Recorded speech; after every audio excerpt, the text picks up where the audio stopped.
MPSC निर्माण आपली जी integrated foundation batch आहे त्याच्या स्कॉलरशिप टेस्टची प्रोसेस काय असणार आहे तर आपलं ऍप डाउनलोड करायचं आहे अँड्रॉइडमध्ये मेड सिम्पल नावाचं ऍप आहे ते डाउनलोड केल्यानंतर असा इंटरफेस दिसेल. ह्या इंटरफेसवर पहिल्यांदा आपल्याला जायचंय माय कोर्सेसमध्ये. माय कोर्सेसमध्ये गेल्यानंतर तुम्हाला इथं टेस्ट सिरीज नावाचं एक दिसेल. टेस्ट सिरीज मध्ये गेल्यानंतर राज्यसेवा आणि कंबाईन वेगळे. तर राज्यसेवेच्या फोल्डरवर क्लिक जर केलं तर तुम्हाला क्वेश्चन मिळतील अटेम्प्ट करायला. हे क्वेश्चन अटेम्प्ट करायचे. याला दिलेला आहे तुम्हाला 30 मिनिटाचा टाइम. 30 मिनिटात 25 प्रश्न सोडवायचे.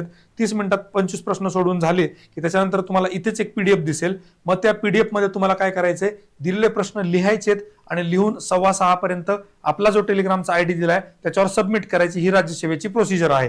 याच्यानंतर जर कंबाईनचा आपण विचार केला तर कंबाईनच्या बाबतीमध्ये तुम्हाला सेम असं माय कोर्सेसमध्ये जायचंय, टेस्ट सिरीज मध्ये जायचंय आणि ते खाली कंबाईनची स्कॉलरशिप टेस्ट दिसेल. कंबाईनच्या स्कॉलरशिप टेस्टला तुम्हाला 60 मिनिटांमध्ये तिथे जवळपास 50 प्रश्न त्या ठिकाणी सोडवायचे. तुमची टेस्ट तिथं संपून जाईल. तुम्हाला काहीही सबमिट करायचं नाही. थँक्यू.